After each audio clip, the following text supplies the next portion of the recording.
Salam uşaqlar, bugün mən sizə hidroliz mövzusunu izah edəcəm.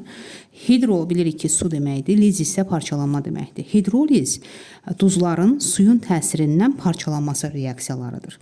Və başqa cür necə deyə bilərik? Duzlar bilirik ki, dissosiasiya zamanı iyonlara ayrılır. Həmin iyonlarla su, məhlulda olan su iyonları arasında baş verən reaksiyaya hidroliz reaksiyaları deyilir.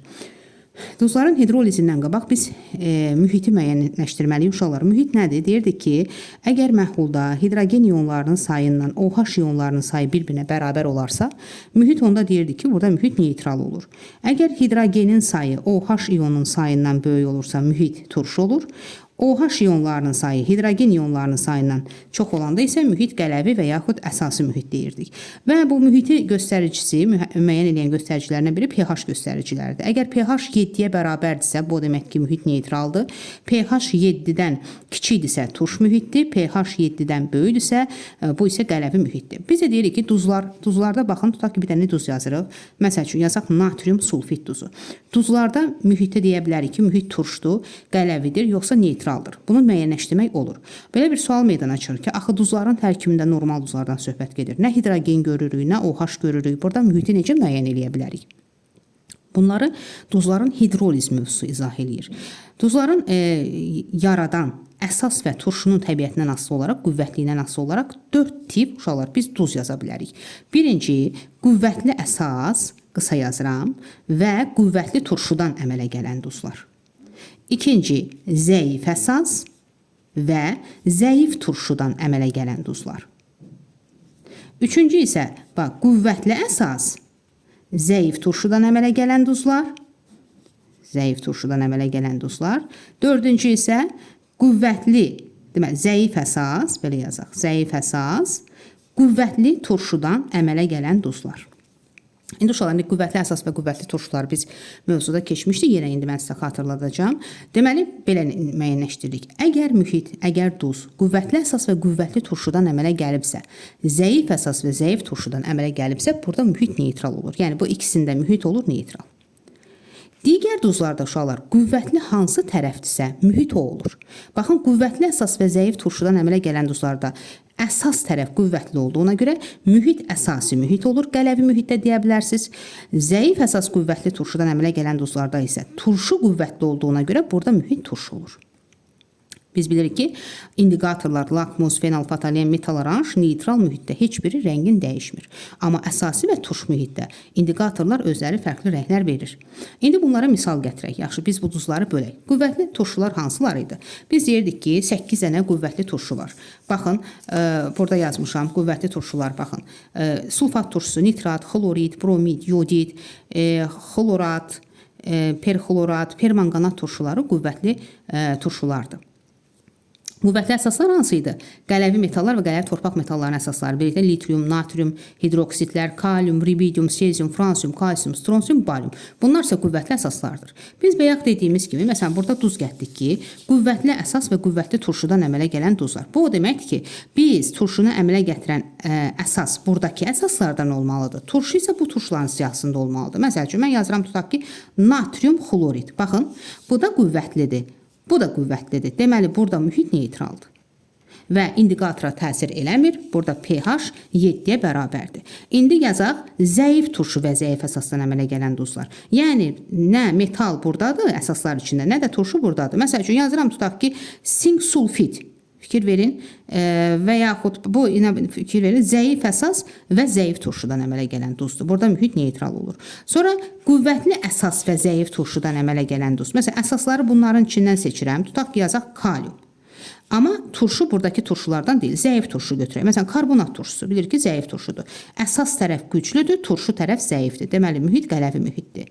Bir də var, zəif əsas qüvvətli turşudan əmələ gələn duzlar. Məsələn üçün, zəif əsas bu əsasların içərisində olmayan bir əsasa uyğun metal qüvvəsi. Dəmir götürə bilərəm, alüminium götürə bilərəm, mis götürə bilərəm. Turşular isə bunun içərisindən götürməliyəm. Tutaq ki, götürürəm dəmir 3 xlorid. Baxın, metal tərəf, yəni əsas tərəf zəif, turşu tərəf qüvvətlidir. Burada isə mühit olur turş. Yəni, bunu elə müəyyən edirik. İndi neytral mühitdə dedik ki, hidrogen OH-a bərabərdir, yəni pH 7-yə bərabərdir. Zinc S neytral mühitdir, yenə indikatorlara təsir etmir. Hidrogen OH-a bərabərdir, pH isə 7-dir. Qələvi mühitdə pH dedik 7-dən böyükdür, turş mühitdə isə 7-dən kiçikdir. Yaxşı, indi biz bunların duzlarını hidroliz eləyək. Burada nə baş verir?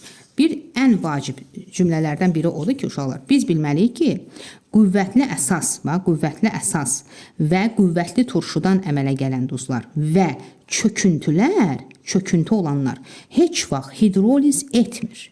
Bax, hidroliz etmir. Bunu birinci əsasda, bu əsas qaydalardan biri budur. Qüvvətli əsas və qüvvətli turşudan əmələ gələn duzlar və çöküntülər hidroliz etmir. Dissosiasiya kimi deyirdik, mərhələlərlə gedir ya mərhələsiz gedir. Hidroliz elədir uşaqlar. Hidrolizə mərhələli gedir və ya mərhələsiz gedir. Sonra isə biz mərhələli müəyyənləşdirdikdən sonra onları nümunələr gətirəcəm. Deməli, necə bilirik hidrolizin mərhələli və mərhələsiz olduğunu? Əgər duz biz bilirik ki, metal atomu və turşu qalığından əmələ gəlib də belə yazıram bunu. Əgər metal və turşu qalığının hər ikisinin valenti 1-dirsə, həmin duzlar mərhələsiz, yəni bir mərhələdə hidrolizə uğrayacaq. Və bunların hidrolizi zamanı, hidroliz həmin duzun su arasında olan qarşılıqlı təsiridir. Yəni su mühitində parçalanması deməkdir. Bu zaman əmələ gəlir metala uyğun əsas və turşu qalığına uyğun turşu əmələ gəlir. Məsələn, buna aid bir nümunə yazaq, amma yenə də yazanda biz fikir verməliyik ki, iki tərəfi də qüvvətli olmamalıdır və eyni zamanda çöküntü olmamalıdır. Məsələn, yazıram, tutaq ki, natrium, yazaq nitrit, baxın, fikir verin valentlərə. 1, nitrit turşusuna valenti 1-dir. Nitrit turşusu zəif turşudur. Deməli, natrium isə qüvvətli əsasdır. Burada mühiti müəyyənləşdirin. Bax, qüvvətli əsas, zəif turşu. Mühit olur əsasi və ya qələvi mühit. pH bilirik ki, 7-dən böyük olur. İndi bunu hidrolizə uğradıqda bu bir mərhələdə hidroliz edir. Yəni, mərhələsiz hidroliz edir. Natriuma uyğun əsas, natrium OH və turşu, nitrit turşusu əmələ gəlir. HNO2. Deməli, bu hidroliz tənliyidir. Sonra biz bunu ion mübadilə reaksiyasını keçmişdir. Bu molekulyar tənlikdir. İon tənliyi şəklində yazaq. Baxın, natrium ionlara müsbət, üstəgəl NO2 mənfi, üstəgəl su, biz bilirik ki, suyu molekulyar formada saxlayırıq. Natrium və natrium və OH ionlarına ayrılır. Nitrit turşusu bilirik ki, zəif elektrolitlərdir. Zəif elektrolitlər isə ionlara ayrılmır. Bu zaman eyni olanları ixtisar eləyək uşaqlar. Baxın, NO2 mənfi üstəgəl su, OH mənfi və nitrit turşusu. Biz sonda burada OH-ı gördükmü qısa ion tənliyində? Mühit də qələvi idi də, düzdür? OH ionları hidrogen ionundan çoxdur. Baxın, son tənlikdə biz OH-ı görürük. Bu mühitin qələvi olduğunu bir daha isbat edir. Əgər uşaqlar metalınla turşudan əmələ gələn yenə duzda hansı tərəfin valenti böyükdürsə, məsəl üçün deyirəm ki, bax, tutaq ki, birinin valenti 2-dir, birinin valenti 1-dir. Əgər valentlər fərqlidirsə, bu duz mərhələli hidroliz edir. Mərhələsinin sayını bilmək üçün hansı tərəfin valenti böyükdürsə, o valentə bərabər olur. Burada baxın, metal tərəfin valenti 2-dir. Deməli, bu duz mərhələli hidroliz edir və neçə mərhələdə deyəndə deyirsiniz, 2 mərhələdə hidroliz edir.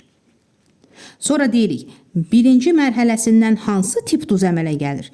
Uşaqlar, hansı tərəfin valenti, yəni əsas və ya turşu tərəfin valenti, hansı tərəfin valenti böyükdürsə, o duz əmələ gəlir. Burada əsas tərəfin valenti böyük olduğuna görə, yəni metalın valenti turşu qalığına böyük olduğuna görə birinci mərhələdə əsasi duz əmələ gəlir. Onu da deyim ki, hidrolizə dissosiasiya kimi birinci mərhələsi qüvvətli gedir, digər mərhələlər isə zəif gedir. Yəni, hidroliz get-gedə zəifləyir. Məsəl üçün, belə bir duz yazaq. Tutaq ki, yazıram ferium, xlor 2. Baxın, xlor 1, dəmirin valenti 2. Bu mərhələli hidroliz edəcək. Bu zaman 2 mərhələdə hidroliz edəcək və hidrolizin birinci mərhələsindən əsasi duz əmələ gələcək. Bir də onu deyim uşaqlar, bir də nə vaxt? Əgər metal və turşu qalığının valenti hər ikisi 2-dirsə, burada 2 qayda var, baxın. Əgər metal valenti böyükdürsə və ya hər ikisinin valenti 2-dirsə, burada hər ikisinin birinci mərhələsindən əsasi duz əmələ gəlir. Bu qaydanı yadınızda saxlamalıyıq. Məsələn, dəmir 2 xlorid yazdım. Hidroliz edək. Bu zaman deməli, birinci mərhələdən əsasi duz əmələ gələcək. Yəni, dəmir 2 hidroksi xlorid plus H xlor. İndi bunun əmsalları düzəldək. Xlor 2 əmsallar düzdür. İndi bunun ion tənliyini yazanda biz yazırıq. Dəmir 2 müsbət, üstəgəl 2 xlor mənfi, su. Uşaqlar, bunu necə ayırırıq? Baxın, ferium OH çöküntü olduğuna görə biz bunu ferium üstəgəl OH ayıra bilmərik. Ferium OH müsbət, xlor mənfi, üstəgəl H müsbət və xlor mənfi ionlarına dissosiasiya edir. Eyni olanları yenə baxın, ixtisar eləyirik. Yerdə qaldı dəmir 2 müsbət, üstəgəl su, ferium OH müsbət və hidrogen müsbət. Baxın, sonuncu mərhələsində biz hidrogen ionunu gördük. Burada da əvvəlcə dedik ki, burada turşu qüvvətli olduğuna görə mühit turşdur. Bir də deyirik, əgər valentlər 2-dirsə, hər ikisində 2-dirsə, bunlar da mərhələli hidroliz edir və birinci mərhələdən əsasi duz əmələ gəlir. Yox, əgər turşu qalığının valenti böyüdürsə uşaqlar, məsəl üçün yazıram, tutaq ki, natrium 2S, amma nəyə fikir verməliyəm? Bu duz çöküntü olmamalıdır. Çöküntülər hidroliz eləmir. Baxın, natriumun valenti 1, kükürdün valenti 2-dir. Baxın, 2 mərhələdə hidroliz edəcək. Mühit qələvidir, çünki əsas tərəf böyükdür. Qələvi mühitdə indikatora təsir edir. pH 7-dən böyük olur. Desəm ki, birinci mərhələdən hansı tip duz əmələ gəlir? Baxın, turşunun valenti böyükdür. Ona görə turş duz əmələ gəlir. Hidroliz sənliyi belə olur. Üstəgəl su alınır. Bax, əsas və turş duz. Buna natriuma uyğun əsas və turş duz. Yəni, bu duzun turş duzu. Natrium hidrosulfid. Aydındır? Bax, birinci mərhələdən belə bir duz əmələ gəlir. Və yaxud başqa göstərə bilərik. Tutaq ki, bir dənə də misal götürək. Əgər mərhələsiz olsaydı, deyirdik, turşu və uyğun əsas əmələ gəlir. Əgər turşduz əmələ gəlirsə, bura bir də diqqət edirəm, əsas və turşduz əmələ gəlir. Əgər əsasi duz yaranmış olsaydı, məsəl üçün, ferium, xlor 2 yazmışdıqda gördük, bura fikir verdiniz, əsasi duz və turş əmələ gəlir. Buna da fikir vermək lazımdır. Uşaqlar, hidroliz dedik yenə də, hər ikisi qüvvətli olanlar, qüvvətli əsas və qüvvətli turşdan əmələ gələn duzlar və çöküntülər hidroliz eləmir. Hər ikisi zəif, yəni qüvvətli, zəif əsas və zəif turşdan əmələ gələn duzların hidrolizi daha sürətli gedir uşaqlar. Hidrolizin sürətini zəiflətmək üçün tutaq ki, baxın, ferium xlor 2-dir. Burada mühit turşdur. Hidrolizin qarşısını almaq, sürətini azaltmaq üçün burada mühit turşdursa, bura turşu əlavə etmək lazımdır. Məsəl üçün, xlorid turşusu, burada uyğun turşu xlorid turşusu. Deməli, xlorid turşusu əlavə eləsəm, burada hidrolizin sürətini zəiflətmiş olaram. Məsələn, natrium sulfid, burada mühit qələvidir. Ona görə mən bura qələvi əlavə eləsəm, hidrolizi zəiflətmiş oluram. Uşaqlar, burada isə biz dedik ki, baxın, duzlara baxacağıq. Burada belə bir anlayış var. Kationa yoxsa aniona görə hidroliz edir. Baxın, biz dedik, yenə deyirəm, qüvvətli əsas və qüvvətli turşdan əmələ gələn duzlar hidroliz eləmir və çöküntülər hidroliz edəmir. Baxın, burada baxırıq, görürük ki, natrium sulfid verir.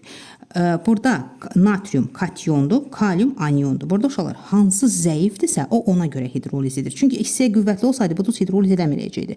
Hidrolizinə səbəb olan burada kükürdün zəif olmasıdır. Ona görə deyirik ki, aniona görə hidroliz edir. Aniona görə. Burada baxın. Magnezium zəif, SO4 yenə güclüdür. Aniona görə hidroliz edir. NO3 burada qüvvətlidir, turşu qüvvətlidir. Aniona görə hidroliz edir. Dərs demək istəyirəm. Turşu qüvvətlidir, metal zəifdir. Hansı zəifdirsə, deməli ona görə hidroliz edir uşaqlar. Burada kükürt zəifdir, aniona görə hidroliz edir istəyirəm əvvəlcədən. Magnezium burada deməli zəifdir, ona görə kationa görə hidroliz edir. Argentium zəifdir, ona görə deyirik kationa görə hidroliz edir. Burada dəmir zəifdir, yenə deyirik kationa görə hidroliz edir. Burada isə baxın, həm amonium zəifdir, həm karbonat zəifdir. Ona görə deyirik kationa və aniona görə hidroliz edir. Amma mən yazsam ki, məsələn, kalsium SO4 deyirsiniz ki, bu da hidroliz etmir. Niyə?